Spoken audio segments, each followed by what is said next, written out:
And he said, "Hey, I know you're going to this event where the goal is to grow memberships. How many memberships are you going to come back with?" See, I had thought that I'd started at a not-for-profit cooperative, not a aggressive sales force. But see, growing membership doesn't have to be a sales thing. It's really missional when you look at your purpose. You're listening to the Credit Union Leadership Podcast, a podcast that delivers value and offers up insight that'll help your credit union grow. ServiceStar has been consulting with credit unions for over 20 years, growing them in the areas of cultural development, leadership development, and management training. To learn more about what ServiceStar can do for you or your credit union, check them out at servicestarconsulting.com. Welcome to the Credit Union Leadership Podcast. This is Scott Anderley. And today what we have is our Winning Strategies session. Again, Winning Strategies, it's a free webinar that we do around bi-monthly that you can come attend about a 45-minute session and get a nugget of truth. And this was just too good. Scott Albrecht presented on the playbook for growing your credit union membership. So if you're listening to this saying, man, we need to grow members, or hey, we're not generating enough loans, or hey, we want to make a greater impact in our community, regardless of your position, marketing, frontline, support, business development, everyone can get something out of this. Now, there's so many things he talks about, but the big thing I want you to listen for is the 7 steps to growing your credit union membership, the 7 steps where he walks you through step by step what you should do first and how this looks like. He doesn't, because it's a short session, he doesn't go into detail in all of them, all right, but it is really just a high-level overview and gives you something actionable to do with it. So this is really exciting, really good stuff. Listen for the 7 steps to growing your credit union membership. Thank you for taking time out of your day. As a credit union employee myself, I know it's hard to make time to invest in yourself. So thank you for your investment in yourself. That should pay dividends in your membership base as we look to grow membership at your credit union. Well, I am Scott Albrecht, and one of the things that I know about credit unions is that growing membership is kind of the lifeblood of living out your mission. As someone who ran 4 branches for Baxter Credit Union over 7 years, I remember when I first got my job for a not-for-profit cooperative, I finally put my hands back and my feet on the table. I felt like I had made it. And I remember vividly my first week on the job, there was a business development event that I was going to, and I got a call from my new manager, Taylor Murray. Those of you that know the CEO of ServiceStar, that's right. He's who hired me at Baxter Credit Union 15 years ago. And he said, "Hey, I know you're going to this event where the goal is to grow memberships. How many memberships are you going to come back with?"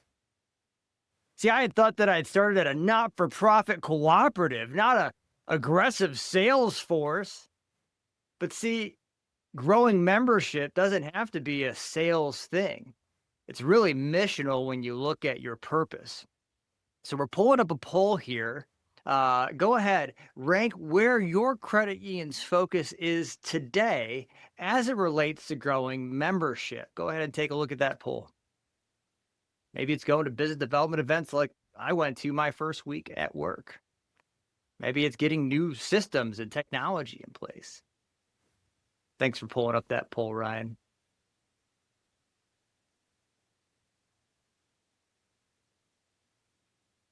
Well, for me and my background, I'm the vice president of learning and development here at ServiceStar Consulting. After winning 13 sales and service awards, many in the area of growing membership, I joined ServiceStar Consulting 5 years ago, and have had the pleasure of doing this for the last 5 years, training over 100 credit unions and well over 1,000 employees of this great credit union movement. Ryan, we can end the poll and share the results here. Let's see what the credit unions are focused on. Looks like enhancing digital transformation is one of the keys. A focus on lending is another one. And the good news is you're in the right place. You can stop sharing those. Thank you, Ryan. Because today, our roadmap, what we're going to be focused on today, is 3 things. Number 1, the problem. I'm giving you a little bit of a taste of the problem by looking at the graph here. Number two, the purpose. Why is it that we should grow membership in the first place? And number three, and this is what you're really here for, the playbook. So take a look at the graph on the right-hand side. What's that say about credit union membership? Do you see anything interesting about that graph on the right-hand side? Some of you might have noticed that credit union membership is shrinking. As far as growth year over year, we're having less and less year over year growth as we continue on, with the lowest ever in 2025 with 1.88, 1.6 by the end of the year. And so there's less loans as well. 52% of car shoppers are delaying their car buying as a result of high interest rates. Affordability remains a challenge for 62% of people when they look to go find new and used vehicles. And TransUnion forecasts a 1.5% drop in 2026 auto originations. What the heck does that have to do with membership, Scott? Well, if I know credit unions like you do, auto loans are the bread is the butter, the bread and butter of our industry, right? And so less loans usually means less indirect loans, which usually means less opportunity to go grab new membership base. What else? There's actually less people. Year-over-year growth of the U.S. population has been stagnated over time. And there's less share of wallet. NCUA data shows that membership is stagnating. We have 55% of credit unions lost members last year. And the typical credit union only gets about 25% of the loans that are out there when they do acquire new membership. And so let's talk about your purpose. Okay. I'm going to be honest. I did a little sleuthing. When I saw all y'all were going to be here today, I went to your websites and I grabbed your mission statements and I put it into a word cloud. Now, the word cloud pulled out a couple of things here, but let's take a look at it. Help members afford life. Help members live better, right? Help communities prosper. Can you find some of the words from your mission statement here in this word cloud? So why grow membership? Well, in a credit union model with not-for-profit abilities and not paying federal income tax, we should be better than the comparison. And yet, year over year, banks are beating us not only at the large bank level, but in the regional and the local bank level, leaving only 16% of people who are looking for financial institutions going to credit unions. So we got a problem and we have a reason to solve it. Let's go ahead and take a look at the playbook. That's the meat and potatoes of today's session. And so the playbook is going to have three key aspects to it. Number one, a strategy, which first and foremost has to do with collecting data on who you are and where you dominate in the marketplace. Some of the ways that you can do this is by doing a SWOT analysis, where you measure your strengths, your weaknesses, your opportunities, and your threats. Doing a competitive analysis. I remember when I was a branch manager, when we hired somebody new, I had them take a look at all of our products and services, and then I'd pull up the top 5 banks in our area, and I'd have them go to the website of those banks, and I'd have them compare our products and services to Huntington, to Fifth Third, to Chase. And I think it was a big aha moment. Actually, I don't think I know. It was a big aha moment for them to say, oh, wow, we really do have better products and services than these institutions. And so generating insights is generating data on where you can be better than the competition. What can you dominate on? What can you compete on? What can you differentiate on? And then focus your resources, not focusing on your weaknesses, but really doubling down on those things that you're really strong on. Maybe your credit union, like mine, was the most personable. Listen, our credit union, it was inside of a corporate headquarters for a Fortune 15 company in healthcare. You want to talk about stress? They don't do their job well. People die. It is stressful. And so when they came to the credit union, we did a really good job of making them feel like it's not that stressful. We used to play AC/DC. They could kind of let their hair out, kind of relax a little bit, because we knew when they go back to work after visiting the credit union, they're going to go back to an environment that's full of stress. And so we knew the best thing that we could do, our differentiator, was being the most personable experience that they have, not just from a banking standpoint, but our goal for my branch was to be the most personable service experience that these members would experience throughout their consumerism. We wanted to be better than Chick-fil-A. We wanted to be better than the dry cleaners. We wanted to be better than the car wash that they go to. We wanted to be the place that they think of when they think of good service, and then execute on it. And so once we figured out our game plan, once we figured out, okay, what can we do better than anybody else? Then we got to go find the people who could use that part of our business. And so we could spray and pray, but what's really more effective is every member, every time, where they are at. And so if we've got really, really good first-time home buying products, then I probably don't want to go to an RV home and garden show, because that's not where the first-time home buyers are at. First-time home buyers are working at the corporate headquarters that I was inside of. First-time home buyers are probably renting. First-time home buyers are probably in realtor offices. And so I probably need to maybe focus on a target market. If I've got a really awesome first-time home buyer mortgage, I need to target my market to people who would be in the market for a first-time home. And similarly, if I've got a really bang-up second mortgage product or second home product, then yeah, the RV and home and garden show would be a good place to go. So I got to meet the target where they are at. Most credit unions build a branch before they ever show up to the community to see what kind of demographic is there. Before you build a branch, build a business development table. Go out, meet people on the street and ask them what they love about their current bank. What do they hate about their current bank? And where can we be positioned to maybe make a difference in their lives, going back to your purpose? And then sell your benefit. Sell your benefit. We save people money at the credit union. We save people time at the credit union. We make people money. We have to sell the benefit for us to be impactful in somebody's life. Why?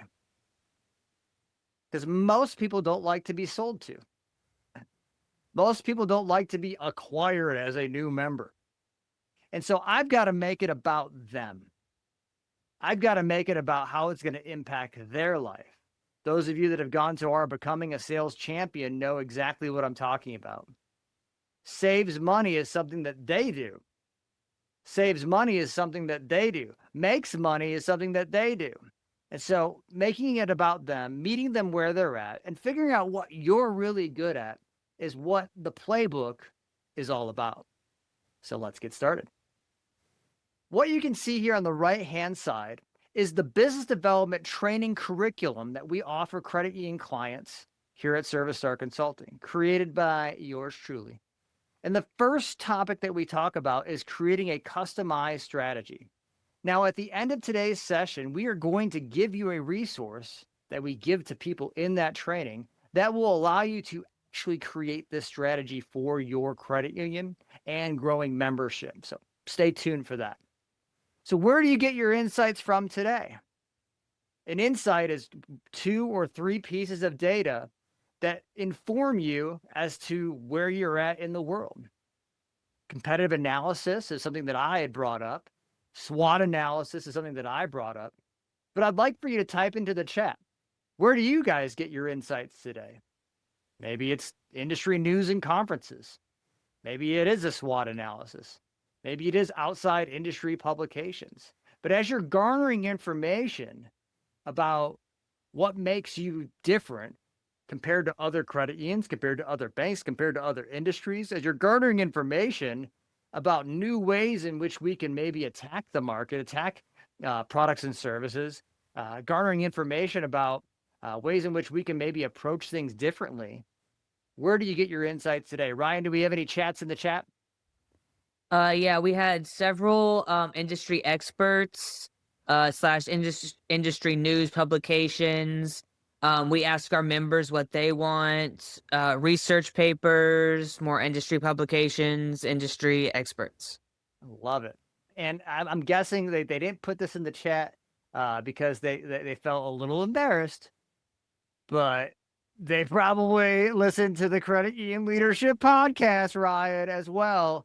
Ryan, can you put a link to the leadership podcast in the chat that we did about the business development training that we do here at ServiceStar? That would be awesome. So once you've identified where you can dominate, then you got to go find the people that could actually use those products and services. I hear so many credit unions say, well, we've got to reduce our average age of member. And I say, well, maybe you do. But what if your products and services are really geared to people who are the age of 55 and your average age is 55? Either you're going to have to change all of your products and services to bring in more people that are now 22, but then the people who are 55 don't like the products and services anymore because it's not for them. By the way, you can grow membership at the age of 55 just like you can at 22. So the average age of membership, I don't believe, unless it keeps on going up every year, is the best critical insight as to how your credit union's doing. Rather, how many new memberships did you grow last year? And if you do have products and services that are really targeted to a specific demographic, that's important. So who do you serve today?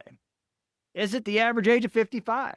Is it the lower income, maybe not so good credit demographic? Go ahead and type that into the chat.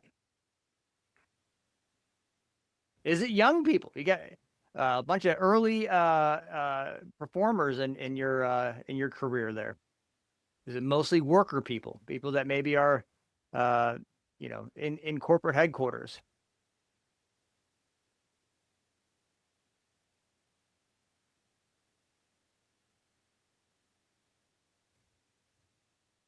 So what we're seeing here is a picture of the underbanked areas of America, places where if one or two branches were to close, you wouldn't have a branch to go to. You'd have to travel a significant amount of time to go find a credit union near you. And yet payday loan places are a dime a dozen. And so, Ryan, do we have any chats as to who the credit unions are serving today? The people that sent in said low income, paycheck to paycheck, a wide range with 4 really different counties, 2 of them low income. Yep. And this is a really important topic, right? Who you serve and the products and services that you have to serve them should be aligned, right? And so when I go to a business development event or a community event, Chamber of Commerce, and I'm meeting with people who have low credit, I should probably have a secured credit card in my back pocket, not a literal back pocket, but I should have something for that group in my efforts to convert them as a member. I remember one time I was doing a business development event at a corporate distribution center. And one of the things about distribution centers is you bring the giveaway to incite people to open up a membership by raise of hand. I can see you. Anybody have a piggy bank that they use to get membership? Krista, you don't do the piggy banks in a Rise? Okay. Well, that was one of the things that we used to do. Everybody loves a piggy bank. They're expensive though. They're like $4.66. And so I had a guy, his name is Omar from Detroit, who came up to me and said, "Can I get a piggy bank for my son?" And I said, "Omar, I'd be happy to get you a piggy bank for your son and much more." And he said, "Scott, I want to stop you right there. What you have is not for people like me." And I said, "Oh, that sounds like a challenge, Omar from Detroit, because I'm from Detroit and you're from Detroit. Let's figure this out. What do you mean what you have is not for me?" "Scott, my credit score is 496. "Okay. Omar from Detroit, I'm going to give you 3 things. Number 1, you're going to give me $300. Number 2, I'm going to give you a credit card with a limit of, what's my limit? $300. And then number 3, you're going to use that credit card once a month, $30 at a time, for 2 years. I didn't think he was going to take me up on it, but that Friday I got a call. Scott, I've got your $300. And there we go. 2 years later, I'm in a different distribution center giving out what, Krista? That's right, piggy banks. But it's 3 a.m. in the morning. I'm doing third shift. It's 3 a.m. in the morning, and so it's dark. I don't know if you've ever been inside of a cafeteria at a distribution center at 3 a.m. in the morning, but you're kind of on edge a little bit. And what I heard in that dark cafeteria at 3 a.m. in the morning made me a little bit more on edge. Hey, are you Scott? It's Omar from Detroit. Do you remember me?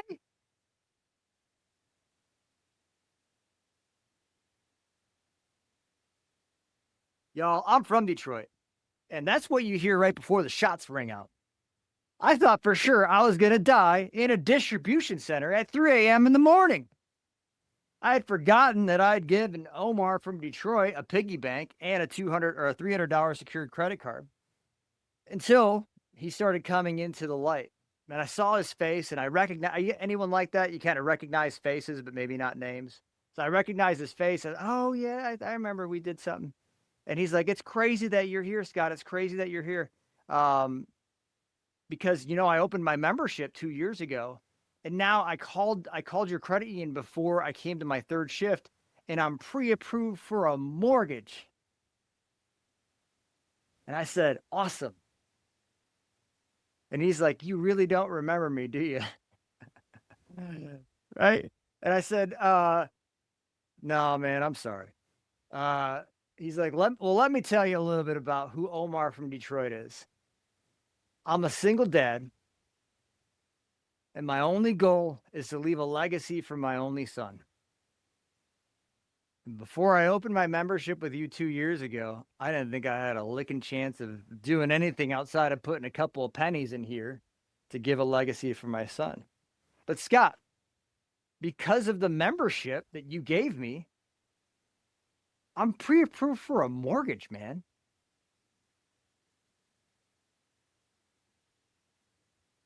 So what does that have to do with target marketing? Well, if you serve a lower income demographic, go target that market. Where's the competition? Are they giving away secured credit cards for $4.96? No. That's why Omar from Detroit laughed at me when he only wanted a piggy bank and thought that I couldn't do anything else for him. We're credit union people, man. We have an opportunity to do more. Where's the competition for Omar from Detroit? They're not there. So who is your Omar from Detroit? That's the second topic that we talk about in business development training.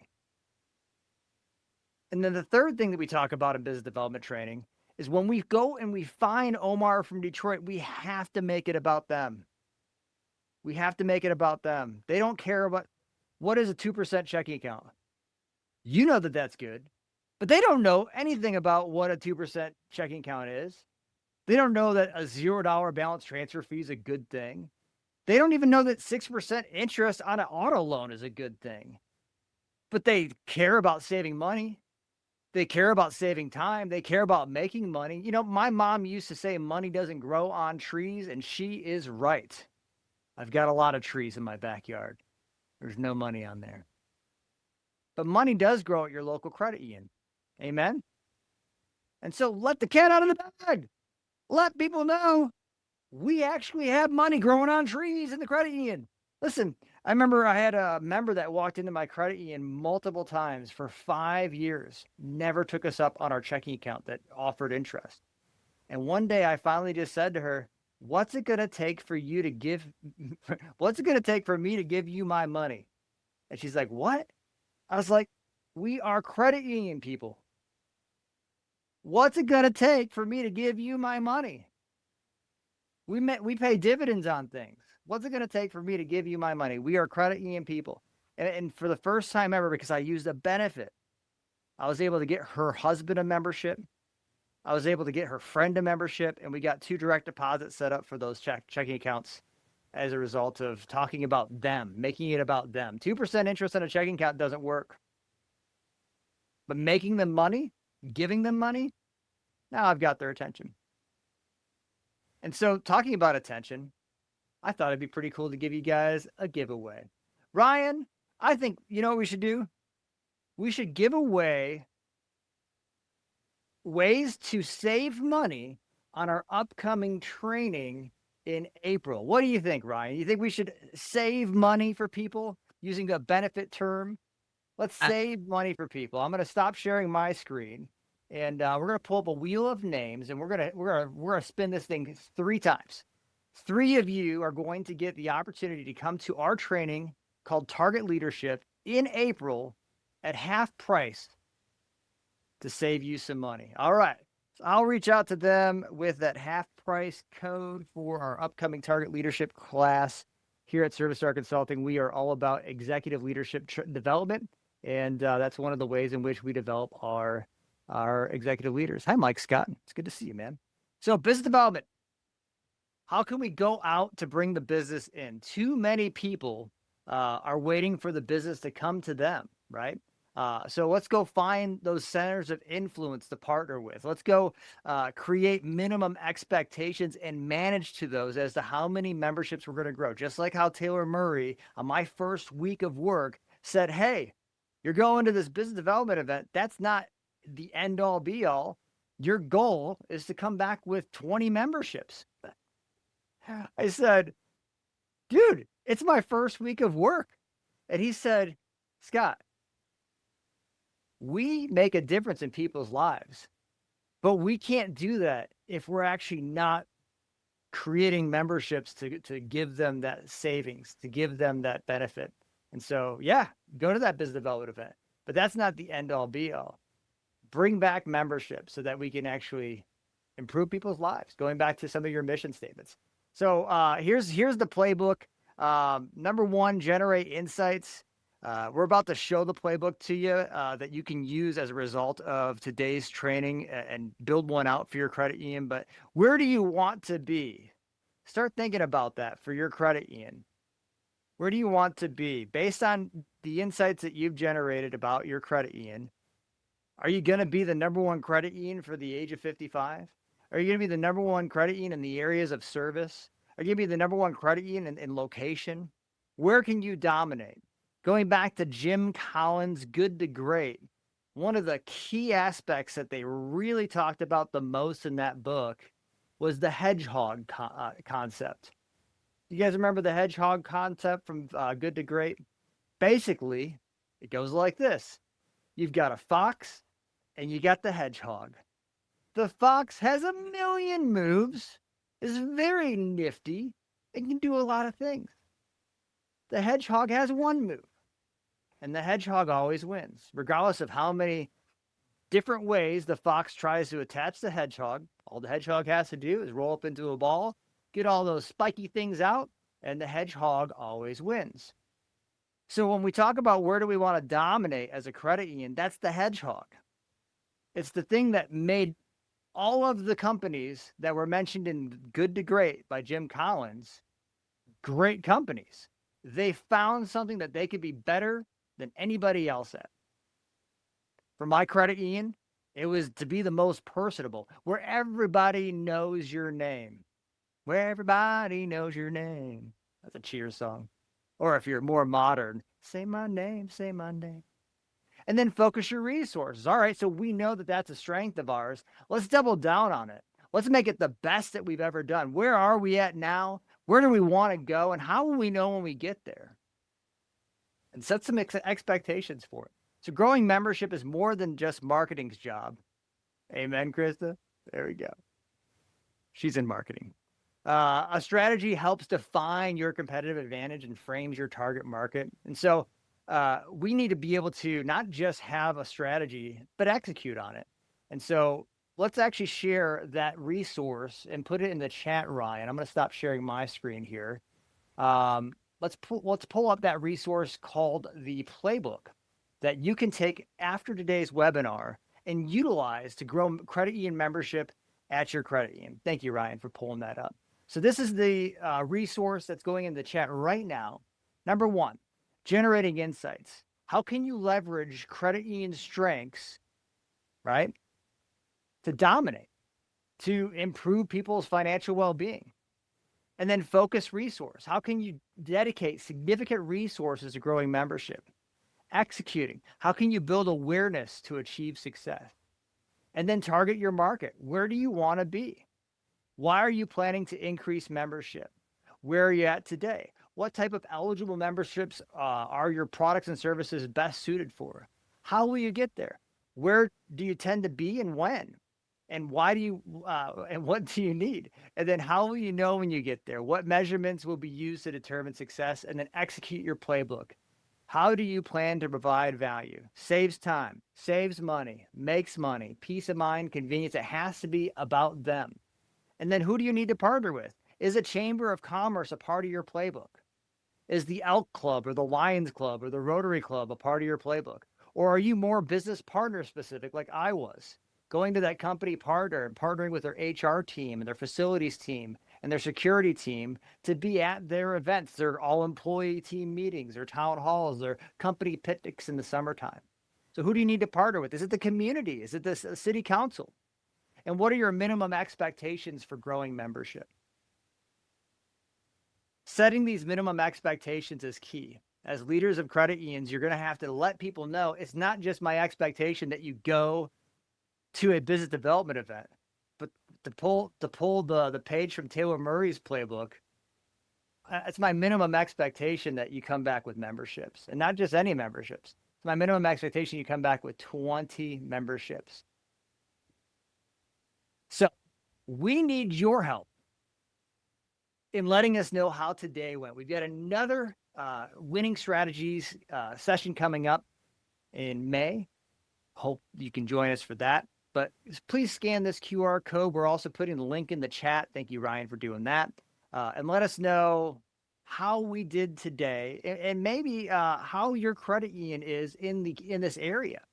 We've got a lot of opportunities here for you to grow as a credit union, not just from this webinar. There's not a lot I can do in 45 minutes. Hopefully I've given you enough to get started, but maybe there's some other opportunities for us to help you grow your credit union membership. Scan this QR code, let us know how we did, and let us know what other opportunities might exist for that to happen. After we preview the next webinar, we're going to open it up for a Q&A. So get ready to hit the unmute. So our next winning strategies webinar is culture over strategy. Well, Scott, you just talked about strategy for the entire time. Yep. And if you don't have a culture that supports that strategy, none of what I just said is going to work. And so we have mission statements, we have core values. Heck, we paint them on the walls. But if you don't have behaviors to back up those core values are just a noun. What are the verbs? What are the actions? And so we hope you can attend the next webinar. We got the link in the chat to do that. And yeah, we hope to see you there. But I would like to actually stop sharing my screen and open it up for Q&A. So thanks again for being on today's webinar. Let's go ahead and start our Q&A session about growing memberships. Yeah, go ahead and unmute, and I am here to answer your questions. Hey, Scott, this is Amanda Boykin. Hey, Amanda. I don't really have a question. It's more of everything that you're talking about today is actually perfectly in line with my think tank that I have currently in my position. Each of us have a think tank, and we're actually working on this right now. And we've come up with membership in a box. So every branch will have everything that they need to visit doctor's offices, industries, wherever, to meet, like you said, meet members where they are. So we're going out. We've already got some scheduled. We're super excited about it. But I love that you said we need to set a goal and try to have. So we have a goal of 10 for the year, 2 per branch. but maybe we could try to set a goal to see if how many new members we can get from those visits. Yeah. So I actually have a think tank meeting at 3:00 today, so I will be discussing all of these things in that. But I just wanted to let you know we're definitely on that same path, and I've screenshotted a lot of the things that you had up, and I will be already discussing those today in that meeting as well. Thanks, Amanda. Thanks for Mhm. sharing. Think tank. I kind of want to be there. That sounds like a cool place to be. Thanks again for being here. Hope to see you at the next one. And yeah, go grow your membership.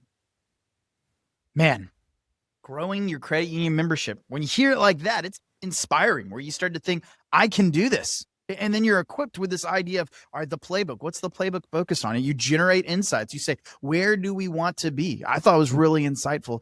Maybe you don't just look at your current membership base. Maybe you look at how many, the age demographic of the members that you've got in the past year, past few years, so you can figure out a playbook to market to maybe the next generation or new members as well. So he talks about using this playbook to generate insights, then from generating insights, focusing your resources, saying, all right, where do we need to go? How do we find them? How do we speak to them in their language? I love that was so impactful when he said the idea of, what do I need to do to give you my money? Yeah, that's a way to think about it. And then the last part, execute. What are we going to do to get there? What's the one thing we can do to get closer?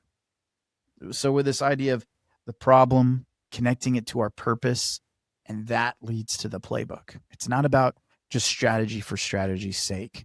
It's strategy to make the cultural impact that we want, which actually is a great setup for the next winning strategy session that you'll either hear on this podcast or maybe you'll attend, which is culture is greater than strategy. What Albrecht ended off with is all of this stuff's important and good, but it's not going to be able to be implemented if you do not have the culture, if you do not have the leaders coaching to the behaviors that you want throughout the whole culture of your credit union. Guys, thank you so much. This is the Credit Union Leadership Podcast. If you're interested in submitting a question to the Credit Union Leadership Podcast, we want to hear from you. Go in our show notes. We have a link over there. And in that link, it's going to take you to two options. You can submit a question written out through email, or you can submit an audio recording through SpeakPipe. We make it super easy. Go to the link in the show notes, click audio recording. Once you click audio recording, it's going to take you straight to a website where you just press the record button. You've got 90 seconds to submit a question or submit you catching doing somebody do it right. And then you just type in your name and email address, and that's it. It comes straight to us, and we'll take it from there. So you don't need to download anything. You don't need to get any new software. You just go to this website, press record, and click submit, and we're good to go. So go to the link in the show notes. Click if you want to submit a question written out or through audio, and we'll take it from there. Thank you, guys. We'll see you next time. Hey, we are on YouTube. We've got video podcasts. So click the link in the show notes, watch our YouTube video. We're working on how to get videos on Spotify and iTunes, Apple Music, things like that. But what we've learned is that people are 80% more likely to remember something if there's a visual associated with it. So watch our video podcast, comment, let us know how we can be better. Let us be part of your journey. Thank you so much. Hey, leaders, you have a rock star employee that you're wanting to develop for leadership, or may not even develop for leadership. I talk to so many leaders that have great talent, and they want them to know, I want to develop you. I want to help you be better. I want to help you make a bigger impact at work. But sometimes what I talk about with a lot of these leaders is they're having trouble creating a roadmap, a plan to develop them where they feel like they're giving them adequate knowledge and practical know-how, where they're developing this rock star teammate. Well, we have a program called Emerging Leaders, meant for you to use with rockstar teammates you want to develop. And also, this is great for people that are considering or moving right into leadership for their first time.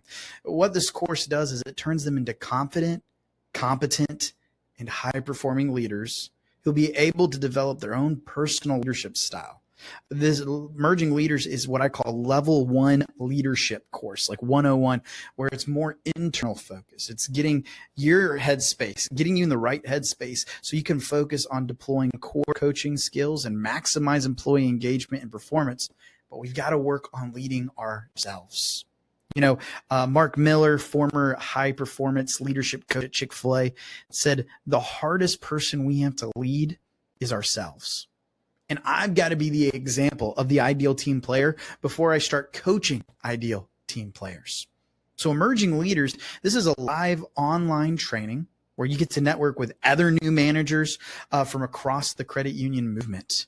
And you get unlimited access to the Service Star trainers and experts to help you implement, help you put this stuff into action. This is great for new leaders. It's great for current leaders. It's also great for rockstar employees where you can learn how to thrive in this environment. And guess what, leaders? For those of you that are just saying, I can't really come up with a roadmap or I don't have time, we give you a leadership action plan. This is an actual document with some videos, with questions, with discussions, and actual practical things so you can put what they've learned into action. So you can be aware of what they're learning, not just saying, God, I hope it's stuff that I believe. No, you can read through it on this 1-page assignment and then follow up with them and put this into action. So it's not just here in the head. That's what I'm pointing to if you're listening. It's also here in my hands. I could put it into action. So if this is something you're interested in, go to servicestarconsulting.com and look up Emerging Leaders. Go ahead and register your teammate or yourself down.